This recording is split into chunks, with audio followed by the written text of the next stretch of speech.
अब हम लोग पढ़ेंगे मैकेनिकल एनर्जी के बारे में, ठीक है। मैकेनिकल एनर्जी जैसा कि मैं पहले भी डिस्कस कर चुका हूँ कि एनर्जी विजिबल नहीं होती है। एनर्जी को मेजर करने का तरीका हमेशा वर्क डन के थ्रू निकलता है।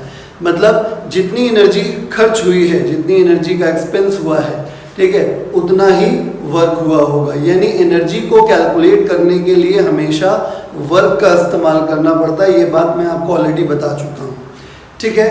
तो मैकेनिकल एनर्जी, मैकेनिकल एनर्जी क्या है देखिए जरा। जैसा कि मैं आपको मैकेनिकल शब्द ऑलरेडी बता चुका हूँ, मैंने मैकेनिकल वर्क बताया था कि जब भी कभी भी किसी भी चीज़ में अगर फोर्स इन्वॉल्व हो जाता है, एक्सटर्नल फोर्स इन्वॉल्व हो जाता है, तो वहाँ शब्द मैकेनिकल आ जाता है, ठीक है। तो आपकी बुक के अकॉर्डिंग जो डेफिनेशन लिखी है मैकेनिकल एनर्जी की, the energy possessed by a body due to its state of rest और motion is called mechanical energy. तो माय डियर, इतनी बात तो आपको भी पता होगी कि अगर बॉडी को रेस्ट पे लाना है तो भी फोर्स लगाना होता है, और मोशन पे लाना है तो भी फोर्स लगाना होता है। यानी अगर आप ये भी कहते कि the mechanical energy is the energy possessed by a body by the virtue of force applied on it, तो भी आपका डेफिनेशन सही हो जाता। बट बुकिश लैंग्वेज में ये लिखा हुआ, समझ रहे हैं। यानी मैकेनिकल शब्द जब भी लगाया जाता है तो वहां पे 100% एक्सटर्नल फोर्स इन्वॉल्व होता है, ठीक है ना। तो मैकेनिकल एनर्जी वो एनर्जी है बॉडी की, जब बॉडी पर फोर्स लगाया जाता है बाहर से, तब उसके पास जो एनर्जी आती है उसे मैकेनिकल एनर्जी कहते हैं। सपोज हमने किसी बॉल को फेंक दिया अपने हाथ से, तो फोर्स लगा के फेंका, तो उसके पास जो एनर्जी आई काइनेटिक एनर्जी, वो मैकेनिकल एनर्जी है। हमने इस मार्कर को यहाँ से उठा के यहाँ कर दिया, तो फोर्स लगा के मैंने एक लेवल से दूसरे लेवल पे लेके गया, तो कौन सा एनर्जी हो गया? Potential energy. आई बस मन में।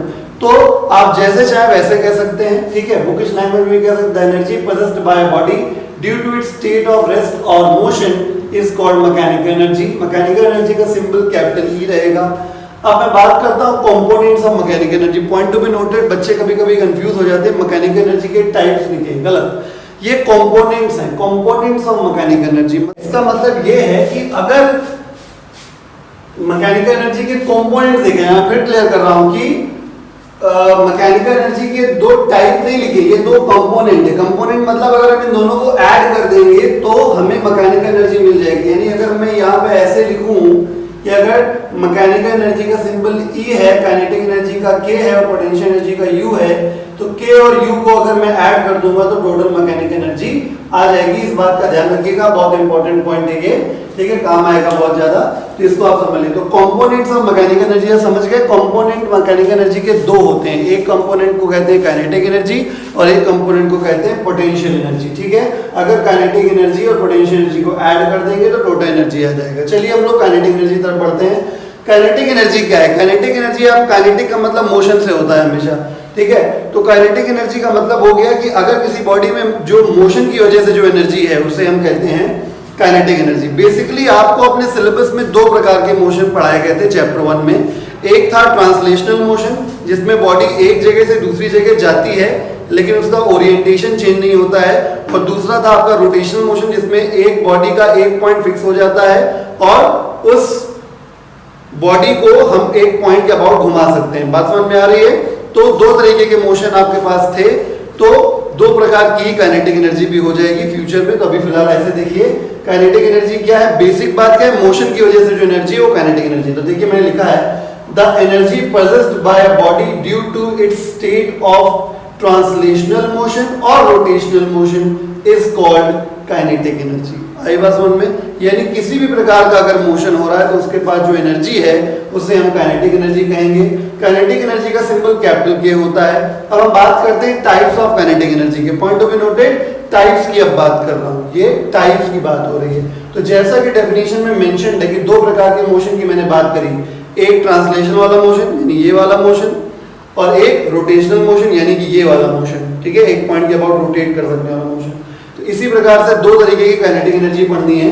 Types of kinetic energy, number 1 translational kinetic energy, ठीक है, जिसका एग्जांपल मैंने दिया कि मान लीजिए एक कार है, रोड के ऊपर जा रही है, कार का मास m है, स्पीड v है और ये ऐसे जा रही है। तो इस सिचुएशन में इसके पास जो काइनेटिक एनर्जी आएगी उसका फॉर्मूला होगा K = ½ mv²। इसका डेरिवेशन हम लोग करेंगे, ठीक है।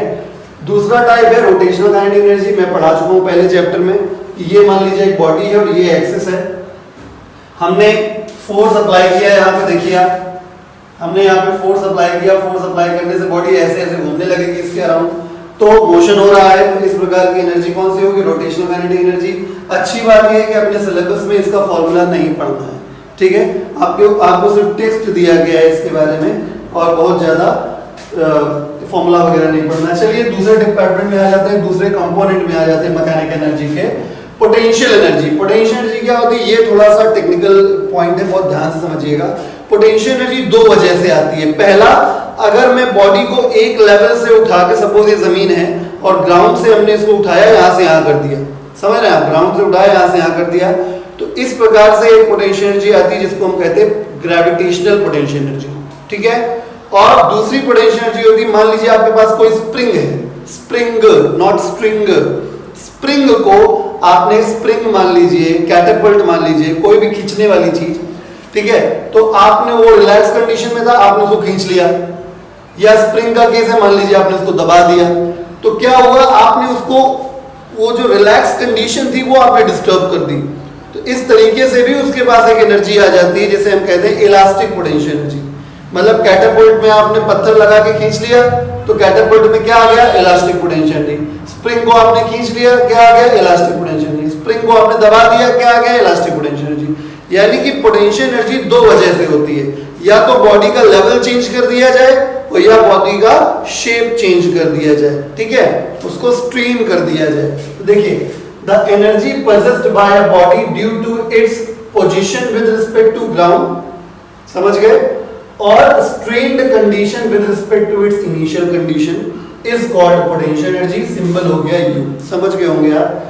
टाइप्स ऑफ पोटेंशियल एनर्जी, अब मैं टाइप्स की बात कर रहा हूँ, कंपोनेंट की नहीं। पोटेंशियल एनर्जी दो प्रकार की है, एक है ग्रेविटेशनल पोटेंशियल एनर्जी, जिसमें ये मान लीजिए ग्राउंड है, बॉडी m मास की पहले यहाँ पे थी, इसको उठा के ऊपर लेके गए, तो अब यहाँ पे इसके पास जो पोटेंशियल एनर्जी है ये वो U इक्वल टू mgh हो जाएगी। इलास्टिक पोटेंशियल एनर्जी में आ जाइए। इलास्टिक पोटेंशियल एनर्जी, मान लीजिए ये स्प्रिंग थी, पहले ये अनस्ट्रेन्ड कंडीशन में थी, रिलैक्स थी, फिर हमने क्या किया? इस पे फोर्स लगा दिया, तो फोर्स लगा के हमने इसको दबा दिया।